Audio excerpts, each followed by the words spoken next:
ça nous fait très plaisir de vous avoir ici chez Thomson Reuters, une grande société multinationale dédiée au métier de l'information.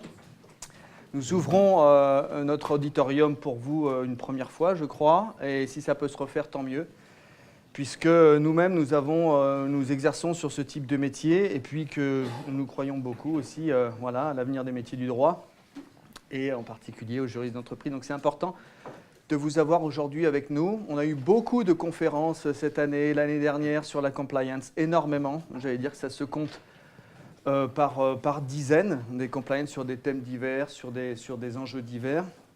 Et donc, je veux dire, c'est presque autant que la communauté des compliance officers s'est étendue avec le temps ces 4-5 dernières années.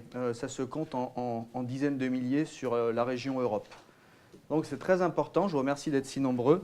Et je remercie nos invités d'être venus aujourd'hui et nos panélistes. Donc Antoinette, qu'on connaît, enfin, que je connais personnellement, et que tout le monde connaît ici, que tout le monde connaît, qui est partenaire chez EY et donc qui s'occupe des questions de compliance et de forensics. Philippe Pulse, donc du cabinet ISOP, qui est un cabinet dédié aux questions de conformité et de compliance, et qui est l'ancien CEO de Sony Europe, c'est ça. Ensuite, nous avons Benoît Dutour, qui exerce chez Dassault Systèmes dans des fonctions de conformité et qu'on est de compliance, directeur juridique et compliance, c'est ça. Et puis ensuite, Monsieur Vogel, du cabinet Vogel et Vogel, donc, qui est un avocat spécialisé sur des questions de droit de la concurrence, mais qui a aussi un point de vue acéré et précis sur ces questions-là. Donc, pour commencer, j'avais prévu juste une petite entrée en matière. Donc, la compliance, le sujet est d'ailleurs très bien trouvé par la direction scientifique, M. Trochon de la FJE. Je trouve le sujet est intéressant. La compliance, c'est un moteur pour la performance de l'entreprise. Et donc, la question qui se pose à nous aujourd'hui, la compliance comme un moteur de performance pour l'entreprise, je crois que c'est un vrai sujet. C'est le sujet de fond, c'est le sujet qu'il faut ensuite défendre devant la direction générale, puisque tout ça coûte de l'argent. Hein. Nous, chez Thomson Reuters, par exemple, on adresse à l'échelle de l'Europe. Donc vous représentez des sociétés du monde industriel et commercial, majoritairement la FJE, enfin tout type de directeur de juristes d'entreprise. Mais il y a l'autre versant qui sont les compliance officers du domaine bancaire, et qui sont, eux, plusieurs dizaines de milliers à travers l'Europe et à travers le monde. Donc c'est vraiment une communauté très importante. Et les budgets qui sont alloués à ces gens-là, en termes de données, de systèmes, de consultation d'avocats, etc., nous, on estime à l'échelle du monde, Thomson Reuters, enfin pas nous, puisqu'on s'appuie sur des études de marché, etc., c'est un marché à l'horizon 2020 qui sera, de notre côté fournisseur, un marché de 50 milliards de dollars. Donc est-ce que ça a un coût pour vous? Oui, évidemment, puisque c'est notre gain, en fait. Donc tout ça veut dire que finalement ça a un coût et que pour chaque coût dans un monde en crise, dans un monde qui est traversé, on appelle ça, c'est un monde de gros temps où il y a beaucoup de perturbations absolument, tout ça a beaucoup d'impact, beaucoup de temps, enfin beaucoup d'impact. Donc le concept de compliance, c'est un concept qui est difficile à manier. À première vue, ça ne représente que des charges et c'est vrai que ayant été associé la semaine dernière, ou il y a 2 semaines, j'étais avec M. Céasso à l'OCDE sur l'avenir de la conformité, etc., on se rend compte qu'il y a bien 2 mondes. Il y a le monde de ceux qui appliquent les règles, enfin en tout cas les règles de l'OCDE, et les autres. Et on peut prendre ça, si vous voulez, comme un désavantage de compétitivité, en disant oui, mais nous, on applique un certain nombre de règles qui sont contraignantes et qui sont toujours plus, si vous voulez, lourdes à appliquer, et ça nous donne un désavantage compétitif. À revers et à rebours, on pourrait dire, oui mais non, investir dans la conformité, c'est investir dans la vertu, c'est investir dans l'éthique. Et donc, selon une vision à long terme des choses, c'est un moteur de performance et un facteur de vertu. Mais comme, ça c'est un mot de Cynthia Fleury, la philosophe française contemporaine qu'on a, il dit les cathédrales de la vertu sont devant nous, c'est-à-dire qu'il y a encore beaucoup de chemin à faire. Je pense que, oui, en termes de conviction et de convaincre les compliance officers en France et surtout les dirigeants que la compliance à long terme est un facteur de croissance, il y a encore beaucoup de travail à faire. Depuis 6 ans, j'aimerais terminer là-dessus, depuis 6 ans, le groupe Reuters, à travers son département Regulatory Intelligence, on réalise une étude, j'imagine comme vous, chez EY, vous faites la même chose auprès des compliance officers, pour comprendre l'état d'esprit, pour comprendre comment ces gens évoluent. C'est une fonction récente, donc comment la fonction évolue avec le temps. Et donc on fait une étude, on en fait plusieurs, mais une qui s'appelle Cost of Compliance. Donc, combien ça coûte? Donc, ça coûte en temps, en responsabilité, en outils, en coûts matériels, etc. Et les résultats évoluent. La dernière livraison de ce rapport faisait état de 3 ou 4 éléments que je vous livre comme ça en vrac, mais qui sont intéressants comme base de discussion. Première, c'est la regulatory fatigue, ce qu'on appelle, alors là c'est vraiment du anglais total, c'est affreux, je sais, Marie-Françoise, c'est affreux. C'est la fatigue de régulation, c'est-à-dire qu'avec plus de, ça s'applique notamment au monde bancaire, c'est-à-dire avec plus de 150 alertes quasiment quotidiennes sur les fonctions, les métiers de conformité, il y a une pression de la régulation constante.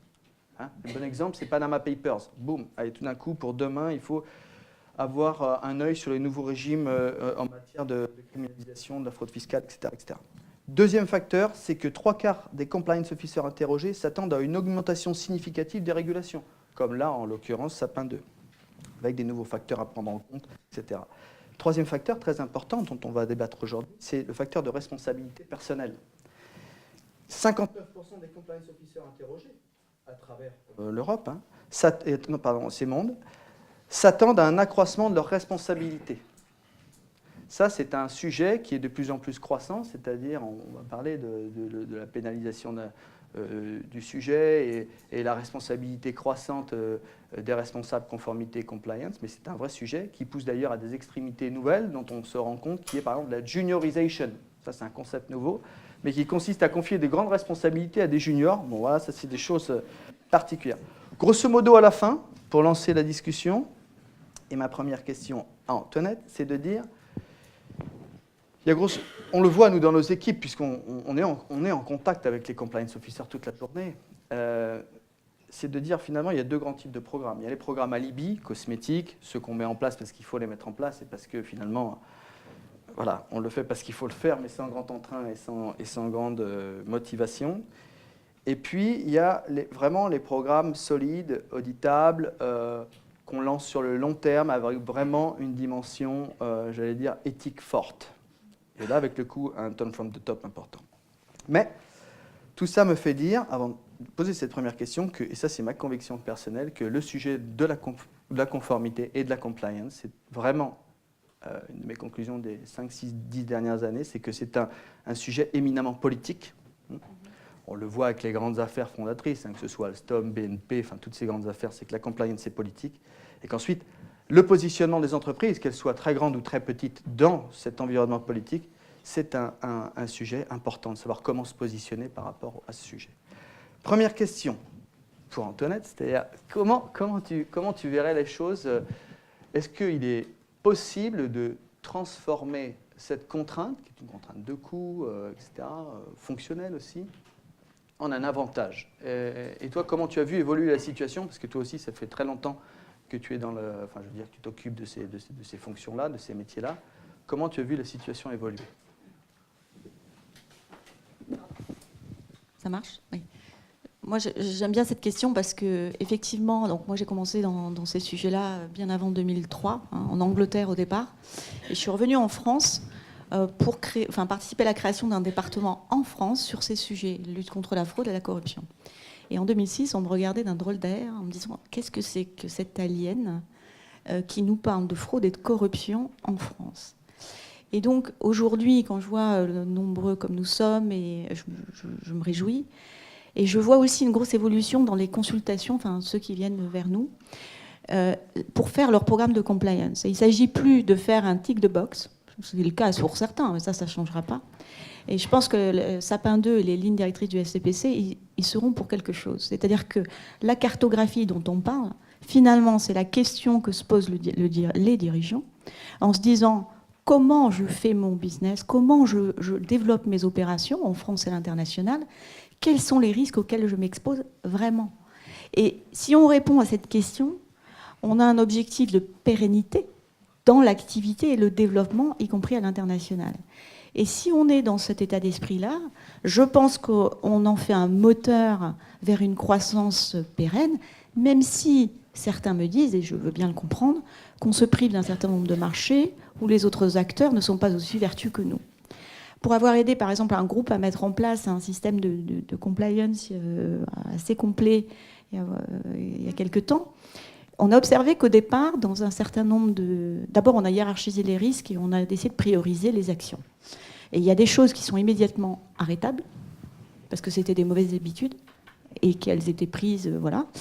Et puis il y a des choses qui sont beaucoup plus pernicieuses, beaucoup plus compliquées, parce que les habitudes du pays dans lequel on agit sont difficiles à changer. Pour autant, arrêter un certain nombre de choses tout de suite, changer les modalités avec lesquelles on fait les opérations, a apporté une croissance, a apporté un avantage compétitif par rapport aux concurrents qui ne s'y étaient pas mis assez vite. Et je pense qu'avec, je dirais, des entreprises américaines, anglaises, qui vont faire appel à des sous-traitants ou des partenaires ou des tierces parties, comme on veut l'appeler, qui sont français, pouvoir démontrer qu'on a une approche qui n'est pas tick the box, mais qui est réelle, je pense que c'est un véritable avantage compétitif. Aujourd'hui, il n'y a pas encore beaucoup de notations sur ces sujets, notations financières notamment. Hein. Je pense qu'elles vont se développer, elles commencent à se développer. Et je pense qu'arriver à démontrer qu'on arrive à mesurer l'efficacité de son dispositif est l'enjeu de demain. Pour moi, l'enjeu, c'est plus tellement de mettre en place. On devrait avoir, mais on devrait être en mesure de démontrer l'efficacité et de le mesurer. Alors, techniquement, comment ça se passe? Parce qu'on en a parlé tout à l'heure brièvement. Donc, et je crois que c'est M. Ciasso qui en parlait, sur la possibilité d'avoir un comité d'audit qui audite parmi les 5 fonctions dont il parlait. Il est techniquement possible d'auditer la conformité, le dispositif compliance avec un système de reporting approprié, de transmission vers le board, etc. Comment ça se passe concrètement, l'audit de ce type de système? Alors en fait, il y a plusieurs sujets et le point est assez complexe. Si on met en place un système de prévention, on devrait pouvoir mesurer le degré d'application de ces procédures. Ces procédures, bien sûr, qui ont été développées en ligne avec l'évaluation des risques.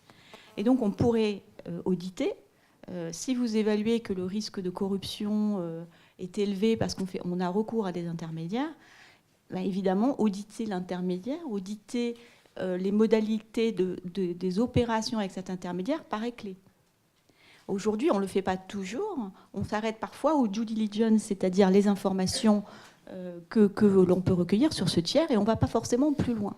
Si on établit que le risque est critique, on peut contrôler que les modalités de fonctionnement avec ce tiers sont conformes à ce qu'on attendait. Donc, on peut aller un cran plus loin si on estime que le risque est très élevé. Ça, c'est des audits spécifiques. Et il ne faut pas généraliser en se disant on va passer un audit spécifique sur tout. Et c'est tout l'intérêt d'avoir hiérarchisé et d'avoir défini, même au sein d'un risque recours à un intermédiaire, quels sont les 3 ou 4 sur lesquels on va concentrer les efforts. Après, il y a un autre sujet qui pour moi, au-delà des audits de conformité, c'est finalement, quand vous avez mis en place dans votre plan de prévention, comme le recommande la loi Sapin 2, quand vous aurez mis en place un système d'alerte, ça veut dire qu'il y a des allégations qui vont remonter. Et en fait, un des sujets dont moi je m'occupe notamment, ce qu'on appelle le forensic audit, qui ne se traduit pas en français pour l'instant, enfin moi je n'ai pas trouvé, c'est de vous voir par rapport à l'allégation, comprendre si l'allégation est fondée ou pas.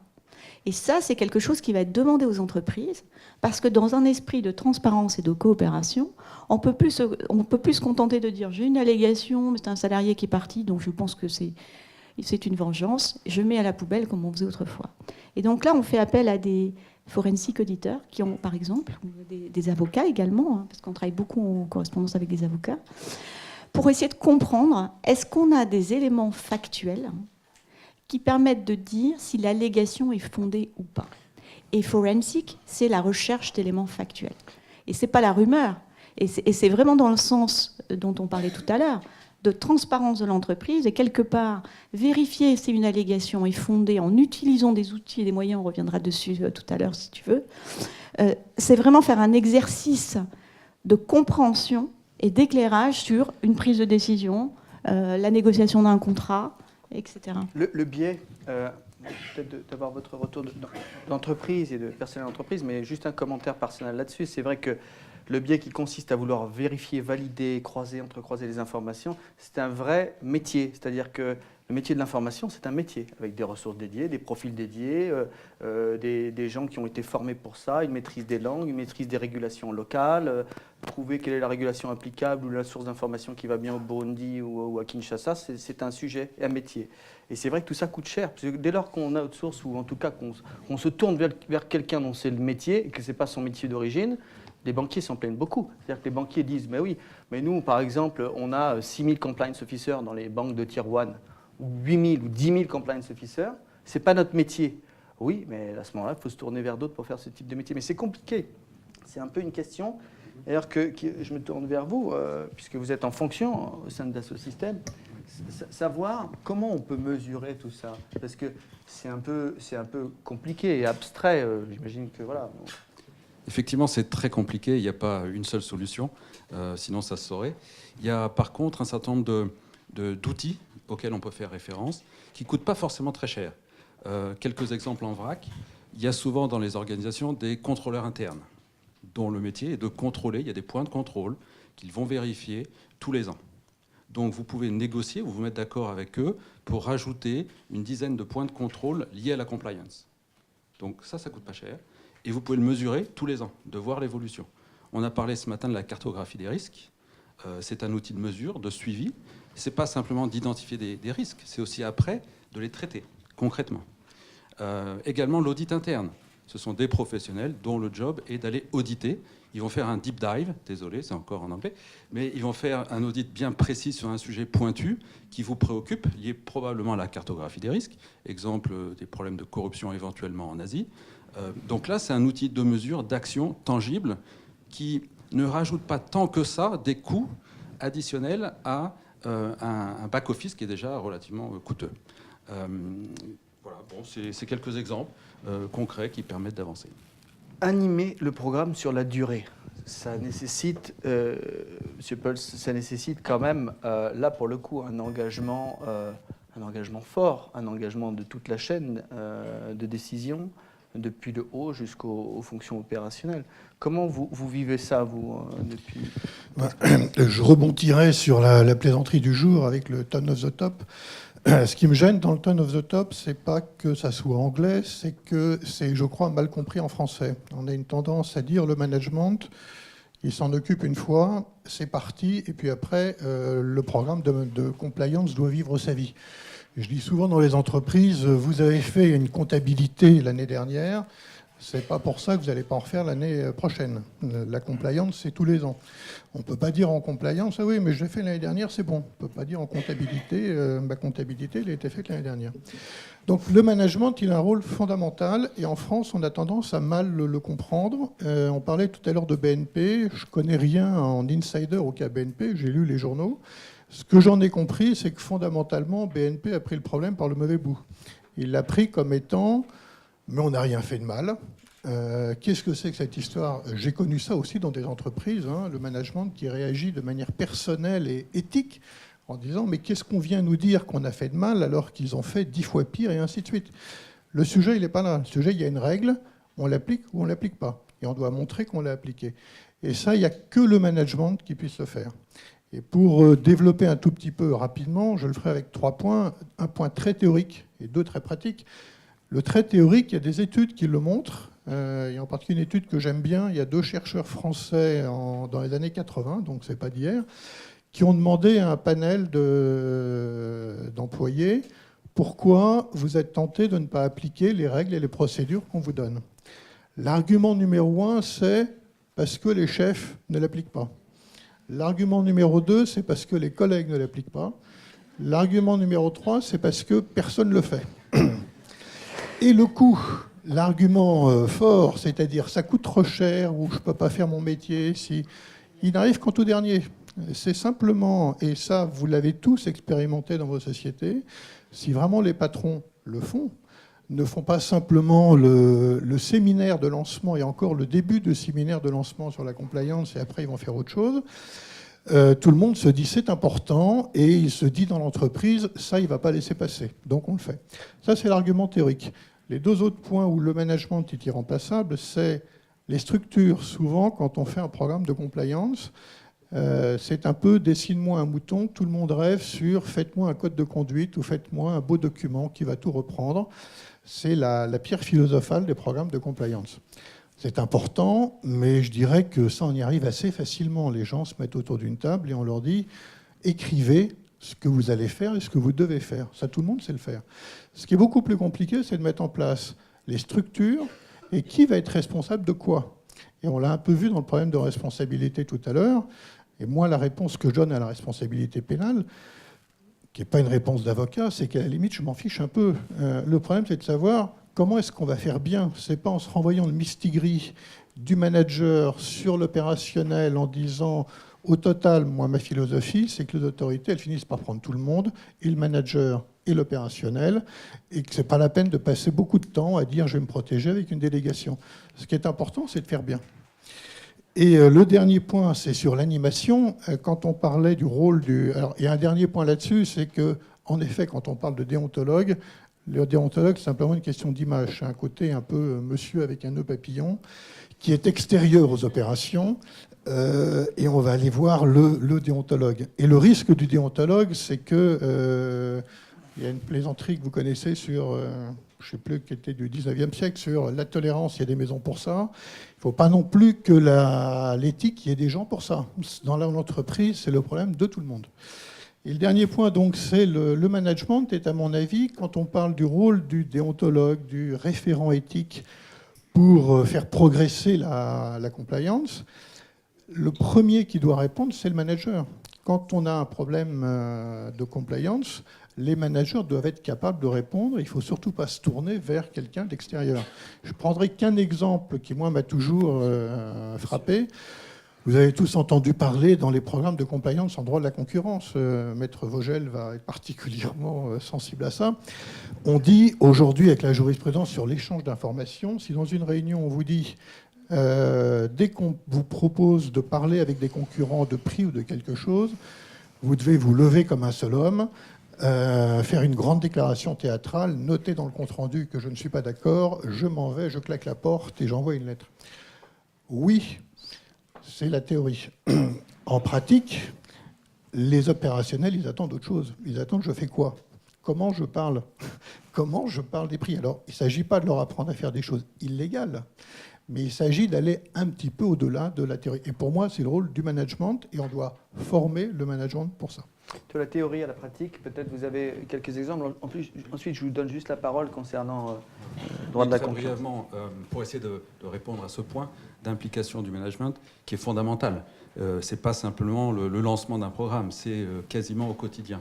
On peut imaginer quelques exemples concrets. Donc concrètement, par exemple, de se mettre d'accord avec la DRH pour fixer des objectifs individuels liés au programme de compliance. Donc là, toute la population de l'entreprise a un objectif individuel concret, tangible, lié au programme de compliance. Et ça touche tout le monde, les managers et les managers. On peut aussi inventer ou mettre en place un prix annuel de la compliance pour récompenser une personne ou un département qui a particulièrement marqué, qui s'est impliqué dans la mise en œuvre du programme de compliance au niveau de l'entreprise. Et enfin, de faire une revue formelle annuelle auprès du COMEX, qui va valider ce qui a été fait et fixer le cap pour les années à venir, incluant la validation du budget. Donc ça permet au compliance officer d'être serein sur ce plan-là. Permet ensuite de marquer le fait que le COMEX a bien validé le programme et le compliance officer pourra y faire référence en permanence.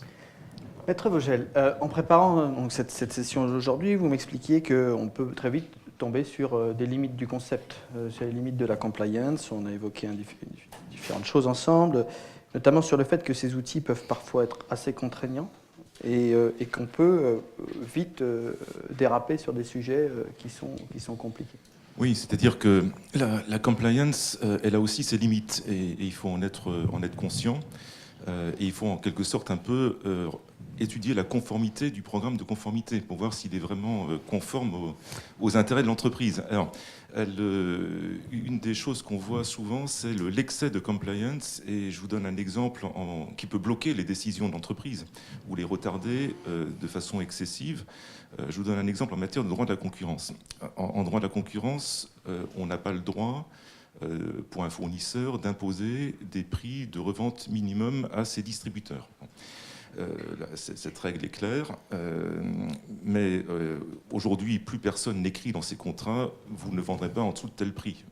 C'est très rare de trouver ça dans un contrat. Donc aujourd'hui, on regarde si est-ce qu'une entreprise a conseillé des prix, est-ce que les distributeurs ont respecté ces prix, et tout ça ne pose pas de problème, et est-ce que le fournisseur a donné des consignes, a essayé de faire respecter les prix en pratique. Et là, on tombe sous l'entente de prix minimum imposé. Alors, certaines entreprises ont été condamnées dans certains pays pour prix minimum imposé. Et qu'est-ce qu'a donné le programme de conformité qui est transmis à toutes les filiales? C'est vous n'avez plus le droit de conseiller de prix. Ou bien, comme ça, vous éliminez le problème. Ou bien, vous conseillez un prix de 120 alors que le prix de marché est de 100. Comme ça, forcément, le prix auquel les choses sont vendues seront en dessous du prix conseillé et le prix conseillé ne sera pas appliqué. Donc, ces réflexes-là sont idiots, puisqu'il ne faut surtout pas le faire. Là, c'est mal comprendre la conformité, parce que dans le premier cas, s'il n'y a plus de prix conseillé, vos distributeurs ne savent pas à quel prix il faut vendre, vous n'avez plus aucune influence sur le prix. Et dans le deuxième cas, c'est pas tenable. Vous n'avez pas de message prix clair. Et donc, ça, c'est un excès de la compliance, mais c'est des exemples réels que j'ai vécus. Et donc, il ne faut pas avoir peur de dire, si vous avez le droit d'avoir des prix conseillés, il faut avoir des prix conseillés, c'est très bien. C'est un très bon outil. Il faut exercer une influence sur les prix. Si ces prix ont été bien calculés, c'est normal que les gens les appliquent. La seule chose qu'il faut éviter, c'est intervenir pour faire respecter le prix. Et donc, il ne faut pas tomber dans cet excès-là. Un autre excès que j'ai vu en pratique, c'est aller trop loin dans les outils qu'on emploie. Alors, un des outils en matière de la compliance, en matière de concurrence, c'est ce qu'on appelle les mock downhead. C'est-à-dire, on débarque dans l'entreprise, un groupe d'avocats se présente en disant qu'ils viennent faire un contrôle de concurrence, et on regarde comment l'entreprise réagit. Est-ce qu'on vous laisse passer comme dans un moulin? Et généralement, ça arrive souvent, notamment la défense, vous arrivez à déambouiller dans les couloirs sans que personne n'ait rien vérifié, personne n'a été prévenu.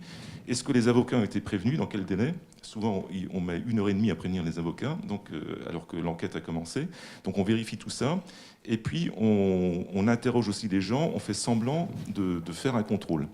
Alors, ce qu'il ne faut surtout pas faire, c'est aller trop loin, c'est-à-dire faire durer le mock downhead très longtemps, interroger les gens sans leur dire que c'est un faux contrôle, parce que là, déjà c'est pas conforme au droit du travail, mais en plus, ouais, ça provoque un rejet de la compliance, parce que les gens, à la fin de la journée, sont totalement fâchés d'avoir été trompés.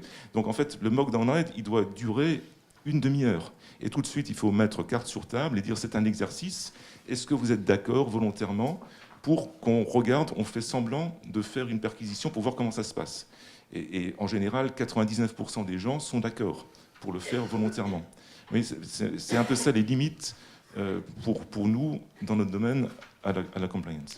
Est-ce qu'on peut acheter sa bonne conduite? Est-ce que dans la mise en place... Eh oui. Pour moi, la question. Oui, Antoinette. C'était pas une question au programme, ça? C'est une question pour un avocat, ça. Pour l'avocat, pour le Big Four, L'animateur. pour Thomson Reuters aussi, parce que voilà, on vit de ça aussi. Ça veut dire quoi? Acheter sa bonne conduite? Non, acheter sa bonne conduite, non, c'est toute l'ambiguïté de ce type de débat. C'est-à-dire, est-ce qu'on peut acheter quand on met en place le dispositif de compliance, et j'ai ici les mesures de la loi Sapin 2, hein, c'est quasiment pour nous, donc c'est le code de bonne conduite, le dispositif d'alerte interne, la cartographie des risques, la due diligence, les mesures d'investigation que vous pratiquez et que nous pratiquons aussi, et comment ça se passe concrètement, c'est-à-dire pour la mise en place de ce programme de compliance. Comment vous le vivez, comment vous accompagnez vos clients? Bon, je pense que c'est pas s'acheter une bonne conduite. Le but, c'est que la bonne conduite soit là et que le programme de compliance aide à s'assurer que la bonne conduite est comprise et que l'ensemble des opérationnels savent qu'est-ce qu'on leur demande de faire et de ne pas faire. Je pense que déjà la formation et l'information est clé parce que dans un certain nombre de cas, on se rend compte que c'est parfois complexe pour un certain nombre de personnes. Ça paraît évident quand on est dans les headquarters, donc dans les bureaux, au siège, etc. Et on se rend compte que sur le terrain, la réalité est complètement différente. Donc pour se dire acheter une bonne conduite, ça me paraît difficile. Mais par contre, avoir un raisonnement de fond sur qu'est-ce qu'on veut faire et comment on le met vraiment en place, je pense que c'est quelque chose qui se construit et qui se construit sur la durée. Et en fait, une des problématiques auxquelles je suis souvent confrontée, c'est que du fait de l'arrivée notamment de la loi Sapin, on me dit mais comment je fais pour avoir quelque chose de parfait demain ? Et le demain, je pense que sur ces sujets, il est extrêmement compliqué. Et qu'en fait, l'idée est quand même de se dire j'établis un plan d'action qui va faire changer mon organisation, éventuellement les mentalités. Ça ne veut pas dire qu'on va changer toute la façon dont on opère, mais ça veut dire qu'on va se re-questionner sur la façon dont on fait l'ensemble des opérations. Et ça, c'est ce que j'appelle un changement d'état d'esprit, au fond. Et du coup, l'organisation, elle doit refléter cela. Et ça veut dire qu'on va avoir des référents, ça veut dire qu'eux-mêmes seront suffisamment formés pour répondre à des questions, ça veut dire qu'on met en place un système d'alerte, mais mettre en place le système d'alerte, si on n'a pas formé pour dire à quoi ça sert et quelles sont les problématiques, on va avoir des choses, je dirais, inacceptables qui vont remonter sur le système d'alerte. Et derrière, qui vont occasionner un goulot d'étranglement, parce que les alertes qui vont remonter, ne seront pas pertinentes, ou deux, je dirais, n'auront pas de sens par rapport à l'ensemble des sujets. Donc la formation et l'information, mais déjà la compréhension de où sont les risques, pour moi, c'est vraiment la base et c'est là qu'il faut faire l'effort. Parce qu'après, je pense que le coût d'investissement, et après, bien sûr, il dépend des entreprises, il dépend du secteur, il dépend du pays, mais le coût d'investissement, il faut aussi qu'il soit dimensionné par rapport au risque. Et en fait, si on veut tout faire tout de suite, je pense qu'on a un risque de se noyer. On a un risque justement de ne pas prioriser, parce que là, on parle de corruption, mais il y a des tas d'autres sujets. La cybercriminalité, on a énormément de choses qui apparaissent. Après, il y a des outils que je trouve très intéressants pour les entreprises matures. C'est tous les outils qui se développent autour du monitoring des problématiques de compliance. C'est-à-dire que là où, autrefois, on testait des opérations manuellement, allez, j'en teste 25, je regarde si ces transactions sont effectuées dans le bon pays, qu'on ne s'est pas effectué offshore, qu'il n'y a pas un risque de corruption. On détermine, par exemple, des schémas qui permettent d'aller directement et de manière automatique dans les transactions comptables et financières. Et en ce sens, je vous rejoins. Le tone from the top, c'est pas un jour dans l'année, c'est comme la comptabilité, c'est tous les jours. Et du coup, ce continuous monitoring qui se développe dans un certain nombre de grands groupes, mais qui peut être très modeste, qui peut passer par le contrôle interne, par le contrôle d'opérations comptables, peut être un outil pas forcément très cher pour les entreprises. Vérifier qu'un certain nombre d'opérations, par exemple, poursuivre le montant des frais dépensés sur des cadeaux. La comptabilité est un outil assez simple qui peut vous permettre, entre guillemets assez facilement, de regarder si, individuellement et au global, vous restez dans le budget que vous vous étiez fixé et dans les règles que vous vous êtes données. Donc la comptabilité et les moyens de suivi de ces transactions peuvent être quand même automatisés sur un certain nombre de sujets. Pareil sur les règles d'hospitalité, d'invitation, ça peut être des éléments de suivi. Donc je pense que si on cerne bien les problématiques, il y a un certain nombre de modalités de réponse que l'on peut trouver et qui sont, comme le disait Eric CSO tout à l'heure, qui doivent être adaptées. Et là, le coût, il est peut-être élevé, mais on doit le piloter. Juste avant de repasser la parole à Philippe, juste un mot peut-être. C'est l'approche par les risques que les banquiers ont développée tout au long des 20 dernières années. C'est l'approche par les risques, c'est-à-dire choisir soi-même ses propres risques en fonction de sa géographie et de ses secteurs, et ensuite y appliquer l'ensemble des outils possibles. Mais où je te rejoins, ce qui est très certain, et ça c'est l'expérience qu'on a, Julien Deschamps, et mes collègues, etc., c'est que quand on a face à nous une entreprise Et ça, c'est une expérience qui est tout à fait avérée, et qui a besoin de se mettre en compliance du jour au lendemain, à travers toute la gamme des services proposés, le e-learning, la due diligence, les outils de screening, de gift, etc. Allez, à 80%, voilà, par où commencer déjà, et ensuite, dans bien des cas, c'est un échec, et souvent, on ne sait pas par où commencer soi-même. Donc, c'est vrai que ça, c'est la priorisation aidée par des cabinets comme le vôtre, ou par des avocats, etc. Prioriser les tâches en matière de conformité s'avère sûrement quelque chose d'important. Vous vouliez compléter le propos Juste un tout petit complément qui me vient à l'idée, c'est que oui, on peut s'acheter une conduite, simplement si on la situe pas sur le plan moral, mais sur le plan purement formel. Je prends l'exemple des prix imposés dont vous parliez. C'est un des problèmes de la compliance, c'est que les règles évoluent et il faut en permanence évoluer avec son environnement. Donc tous les jours, il faut les adapter. Les prix imposés, le feu Conseil de la concurrence avait une vision beaucoup plus stricte que là aujourd'hui l'autorité, par exemple, avec la décision de Nintendo. Donc il faut en permanence mettre à jour son programme de compliance. Juste une question complémentaire par rapport à vous, puisque vous avez été vous-même dirigeant, vous êtes en relation avec des dirigeants. Comment vous faites pour convaincre un dirigeant, parce qu'à la fin, c'est bien eux qui signent, qui font le sign-off, comme on dit, qui déclenchent le top de départ. C'est déjà un point important, ce que vous dites, il faut le dire et le répéter, c'est que toujours celui qui déclenche le programme de compliance, c'est toujours le dirigeant. Nous tous, ici, on peut les conseiller, on peut leur donner des idées, mais c'est toujours le dirigeant qui dit j'y vais ou j'y vais pas. Jamais vu que le budget vienne d'ailleurs que de la direction générale pour un programme de compliance. Soyons très pragmatiques. Et ce que vous dites m'évoque, moi, c'est presque pour ça que je fais de la compliance. Quand j'étais chez Sony, j'avais été presque fâché par une question de mon patron européen de l'époque qui m'avait dit, quand je l'avais fait faire un programme, il m'avait dit, ah bon, bah écoute, je ne suis pas vraiment convaincu, c'est comme prendre une assurance. Je prends une assurance pour ne pas avoir de problème plus tard. Et justement, ça, c'est la mauvaise approche. Un programme de compliance n'est pas une assurance. Un programme de compliance, c'est un programme de modification du comportement. Donc il faut, pour répondre à votre question, convaincre le manager que si c'est un manager qui a compris le management actuel, la compliance fait partie de ses responsabilités et qui doit en parler pratiquement dans tous les comités exécutifs. Il doit y avoir un point sur la compliance.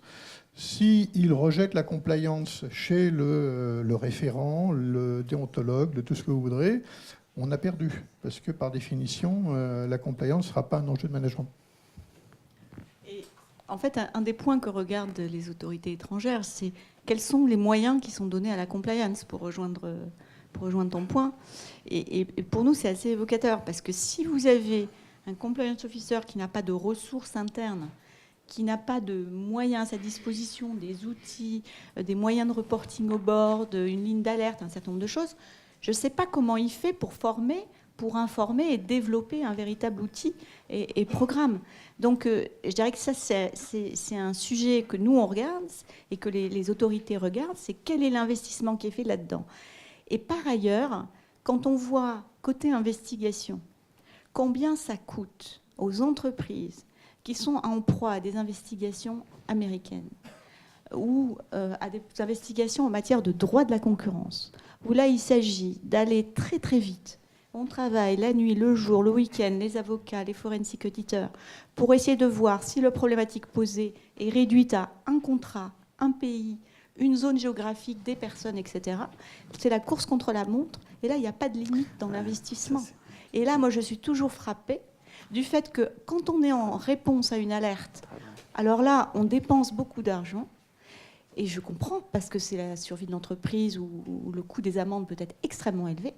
Mais quelquefois, je me dis vraiment, c'est dommage de ne pas avoir investi plus tôt dans de la prévention, des montants qui n'ont rien à voir avec le coût de l'investigation et de la remédiation derrière.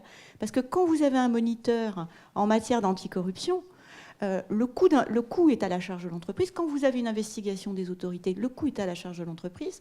Et le coût de remédiation et de se remettre à niveau pour changer son mindset est très élevé. On va circuler la parole là-dessus parce que c'est vraiment le sujet. Juste un commentaire avant. Une chose qui me paraît tellement vraie, c'est, je pense, un peu comme ça, au feeling et à l'expérience, qu'on est sur un ratio de 1 à 10 en termes de coûts. En termes on appelle ça, donc c'est la partie due diligence, ou en tout cas l'examen de son portefeuille client, de ses partenaires, de sa supply chain, bon, les parties tierces à l'entreprise. Mais une fois que le problème est déclenché, on est dans du litigation support, et là, il n'y a plus de... C'est nos limites, en fait. Oui, mais je veux bien faire un sondage dans la salle. Qui a déjà vu un directeur général dire « Ah, ça peut nous coûter 100 millions, je suis prêt à mettre quand même 1 million d'euros sur un programme de compliance ». C'est un argument que moi j'ai employé comme directeur juridique, comme secrétaire général des dizaines de fois. Quand on en arrive au budget, ce qu'on raye, c'est « Oui, bon, mais ça, c'est pas sûr, peut-être que, puis peut-être qu'on pourrait le faire autrement, et puis vous pourriez pas nous bricoler quelque chose, et puis voilà ». Cet argument est parfaitement vrai, mais il ne marche pas dans les entreprises. Ce qui marche, c'est d'expliquer aux managers qu'il sera meilleur s'ils ont intégré les règles du jeu. Particulièrement en droit de la concurrence, on parlait, restons sur les prix imposés. Si les opérationnels ont compris de quoi on parle, ils seront beaucoup plus efficaces pour parler de prix avec leurs clients.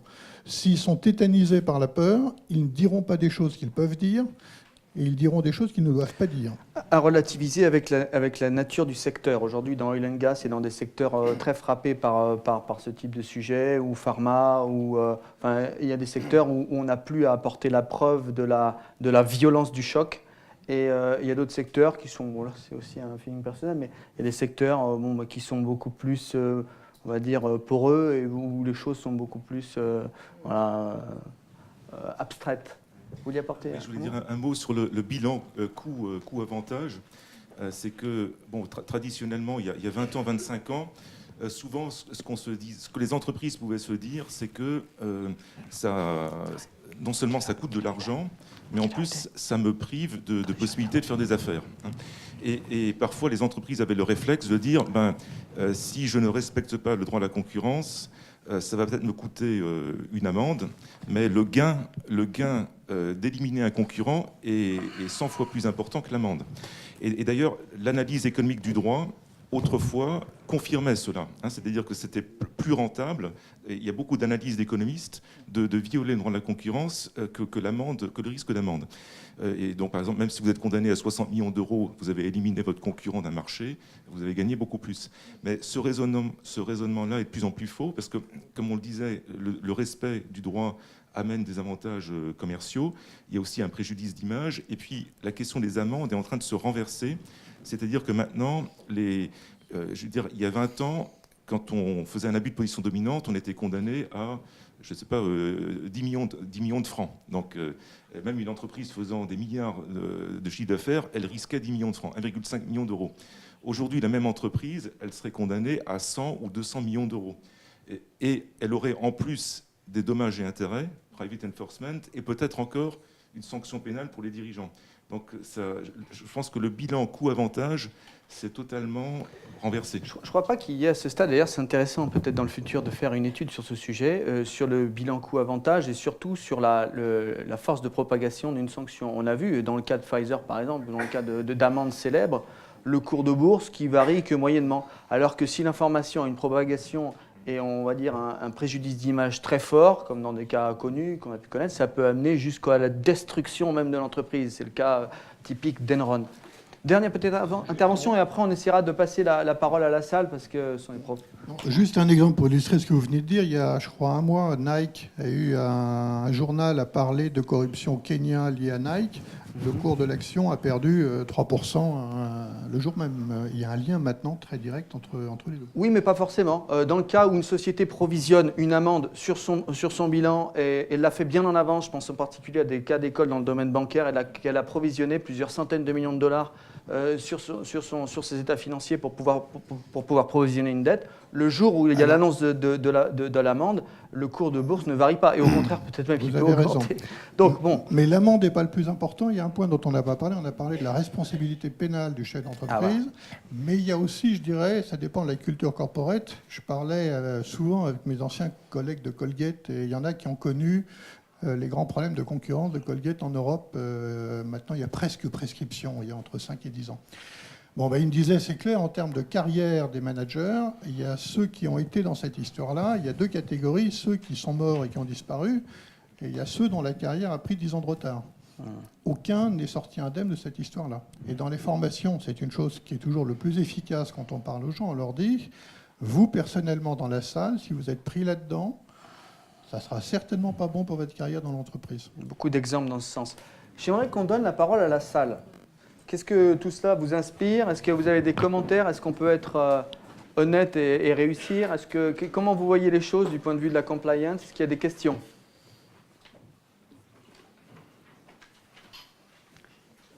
Questions, des commentaires? Je pense que le cas Volkswagen est intéressant aussi, Très. parce qu'on n'est pas sur de la corruption, on est sur une fraude, je dirais, technique. Et moi, je trouve que c'est une excellente image du coup sur la réputation. Il y a les amendes, mais il n'y a pas que ça, il y a la réputation.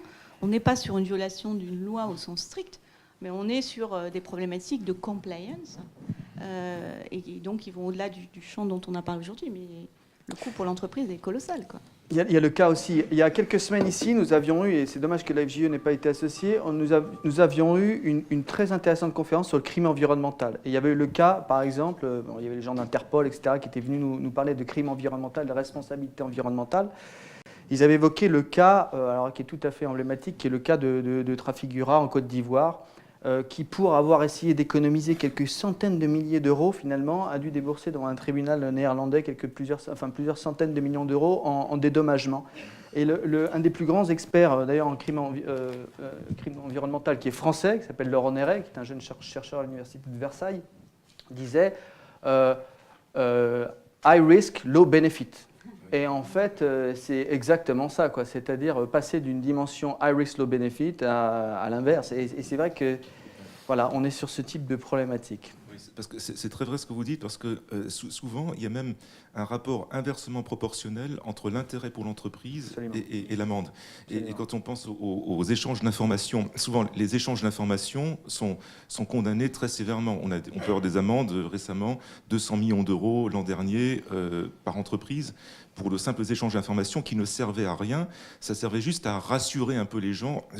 Tout le monde est inquiet et on s'échange des informations. Personne d'ailleurs n'en fait rien ou personne ne respecte les hausses de prix qui sont évoquées et on se prend 200 millions d'euros d'amende. Voilà. Absolument. Après, sur la digression, je pense qu'il y a un sujet qui n'a pas été suffisamment traité, à mon sens, dans cette conférence. Ça donnera l'occasion d'en reparler par après. C'est tout ce qui concerne les plus petites entreprises. Et ça, nous le voyons quand on va visiter les entreprises, et pour les entreprises de moins de 500 salariés, etc., mais qui sont au grand international et sur des pays compliqués, avec des problématiques compliquées. Là, pour le coup, la compliance a vraiment un coût difficile à absorber, qui pèse sur le chiffre, notamment pour la partie des fiches d'avocats ou des systèmes d'information à mettre en place, comme vous l'évoquiez tout à l'heure. Et ça, nous, on le constate. C'est-à-dire qu'il y a vraiment un gap entre les très grosses machines, c'est des compliance monsters, hein, et les entreprises aujourd'hui, je le disais tout à l'heure, même Siemens ou JP Morgan ou autres qui ont 10 000 compliance officers, c'est énorme. C'est une infrastructure en tant que telle. Et en face, on a le trésorier d'entreprise ou le directeur juridique qui est un peu démuni, parce que par où prendre le sujet. Et ça, on le constate beaucoup. Oui. Bonjour, donc je m'appelle Aïssata Diallo, Compliance Officer chez Schneider Electric. Alors, au début, vous disiez justement qu'il y a eu beaucoup d'événements sur la conformité cette année, et c'est vrai, j'ai participé à pas mal d'événements. Et justement, ce fameux taux note de top dont vous parliez, qui est extrêmement important, est-ce que vous ne pensez pas que justement, sur ce genre d'événement, il serait crucial d'avoir des PDG, des CFO, des CEO, pour que eux entendent le message que vous dites, parce que nous, on est entre nous, on est des gens de la compliance, des juristes, on est déjà sensibilisés à ces questions-là, et quand on retourne dans notre entreprise pour leur parler de ces choses-là, vous savez les réponses qu'on a. Donc, comment faire pour que ces gens-là, qui sont directement concernés, entendent ce message de vous dans les événements pareils? C'est très judicieux, très judicieux, et c'est une remarque pour l'avenir, hein, pour la FJE et pour nous aussi, hein, c'est sûr. Commenter. Je fais référence à un certain nombre d'événements, par exemple avec le cercle de la compliance, l'IFA, où on a justement essayé d'inviter des dirigeants d'entreprise, des administrateurs, parce qu'aujourd'hui, la responsabilité des administrateurs est aussi en question sur ces sujets-là. Et je pense que c'est en train de faire réagir un certain nombre. Après, ils sont parfois démunis par rapport à l'ampleur de ce sujet. Et donc, on a aussi, nous tous, un rôle. Je suis d'accord avec vous, et il faudra qu'on fasse plus de choses, mais aussi pour les administrateurs, parce qu'eux aussi, ils font le tone from the top. Et on a un sujet aussi, mais que là on doit garder dans la salle, mais qui est la vérité aussi. Alors pourquoi le nier? C'est que souvent ils ne veulent pas être associés à la thématique couverte par le sujet. On l'a vu par exemple sur le crime environnemental, c'est difficile pour un dirigeant, et son image compte beaucoup pour la poursuite de ses activités, d'être associé à un sujet en particulier, celui-ci ou d'autres. Donc, mais c'est très, vous avez raison, c'est très pertinent. Je me permets juste de compléter le point en tant que présidente de la UJE.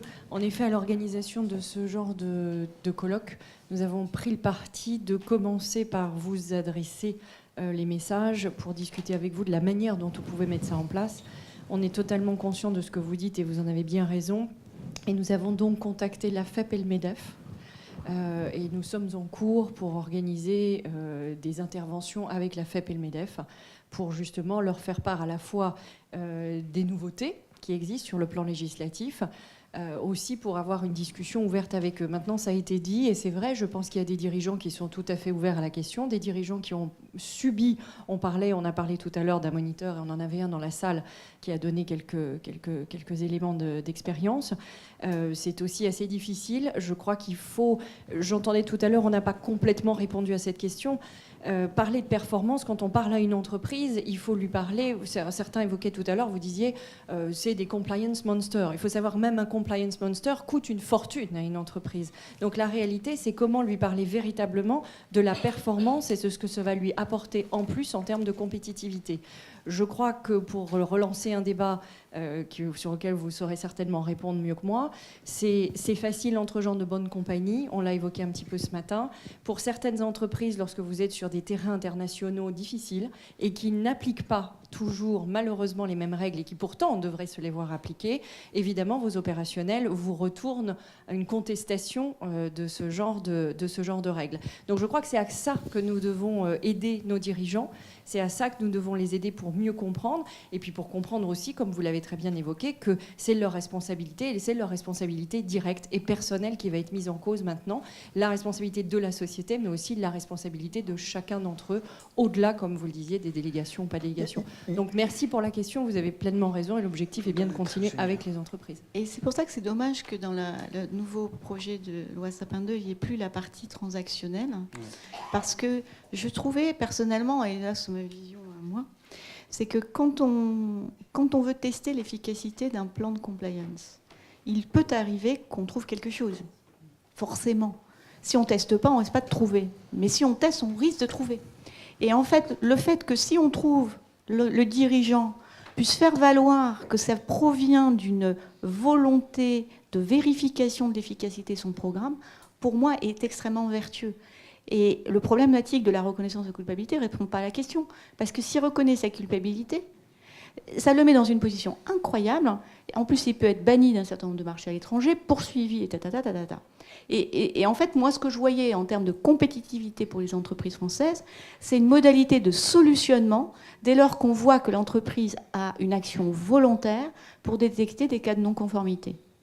Et aussi un point qui me vient, qui est très important, qu'on n'a pas évoqué aujourd'hui, mais qui est un peu peut-être à côté, c'est le point du de-risking, qui est un des sujets importants, notamment pour la partie compliance bancaire, mais qui consiste en fait à se séparer de tout un tas d'activités de géographie jugées à risque, et dont on se sépare parce que cela représente un risque beaucoup trop difficile à assumer. Et comme on vit dans un monde où finalement tous les risques, il faut les couvrir d'une façon ou d'une autre, eh bien, il y a des pans entiers, par exemple dans le secteur bancaire, vous avez vu que Barclays se sépare de ses activités africaines, ou que, par exemple, il est très difficile maintenant d'onboarder, de recruter des clients dans le domaine, par exemple, des ONG ou tout type de clients avec des profils jugés risqués. Au contraire des grands principes d'inclusion dans le domaine bancaire. Donc, il ne faudrait pas que ça touche non plus au monde industriel et commercial en se séparant de pans entiers de sujets jugés à risque. Je crois qu'on arrive... peut-être une question, encore une question ? Oui. Plus un commentaire qu'une question. Oui, bien sûr. Donc, je suis Hélène Legras, le SIL mutualisé du groupe Areva. membre de la FJE, donc juriste de formation, et vice-présidente de l'association des DPO, puisque lié au règlement communautaire, Alain Bensoussan a eu la bonne idée de vouloir aider les SIL à devenir DPO. Parce qu'au jour d'aujourd'hui, il y a 16 300 SIL. L'IPP dit qu'avec le règlement communautaire, il y a plus de 28 000 postes qui vont être créés de DPO en Europe. Il faut savoir qu'au jour d'aujourd'hui, les sanctions, c'est 150 000 € d'amende, ce qui est mineur quelque part. Par contre, la sanction pour l'image de marque, très importante.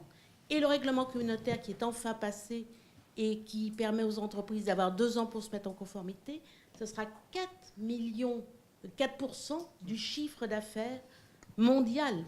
Donc pour les grands groupes internationaux, là, ça va être un warning. Et je pense que les DPO, comme déjà les SIL qui faisaient beaucoup de pédagogie pour dire il faut être conforme, le accountability, qui va être un des grands principes de ce règlement, va être plus que jamais compliance. Et c'est pour ça que j'ai voulu venir ce matin, parce que la compliance, vraiment, elle est au cœur des métiers. Merci. Blandine, peut-être un commentaire, et puis moi, je dois vous quitter. Non, mais vas-y, Blandine.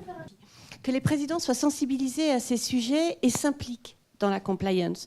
On a été un peu déçus du retour, parce que très peu de présidents sont venus. On continue, on persévère et on organise le 13 octobre, le cercle de la compliance, une conférence avec des présidents et avec un retour d'expérience de Michel Januzzi, normalement, le président de Target, qui ont été sensibilisés à ce sujet-là et qui va faire un retour d'expérience sur l'intérêt de la mise en place de la compliance et comment ils en ont fait un facteur d'innovation et de compétitivité pour leur groupe. Notre ambition, c'est qu'à cette occasion, les présidents parlent à leur pairs et qu'on ait plusieurs présidents dans la salle et qu'il puisse y avoir une prise de conscience des présidents sur ces sujets-là qui, pour le moment, continuent à considérer que c'est un sujet assez technique. Et plus c'est considéré comme un sujet de la direction juridique, et plus ils considèrent que c'est contraignant, technique, réglementaire et donc limitatif. Et la conférence de ce matin montre vraiment que c'est une question de culture, une question d'évolution des comportements et une question de management, et donc surtout pas une question technique.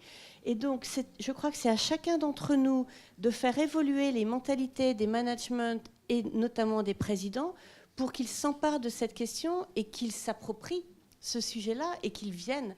Donc si on peut, à l'occasion des conférences, demander à des membres de nos managements et a fortiori du président le 13 octobre de venir à ces conférences, ils entendront un autre son de cloche qu'un côté très technique. On s'en occupera. Il ne me reste plus qu'à vous remercier. Merci à nos panélistes. Merci.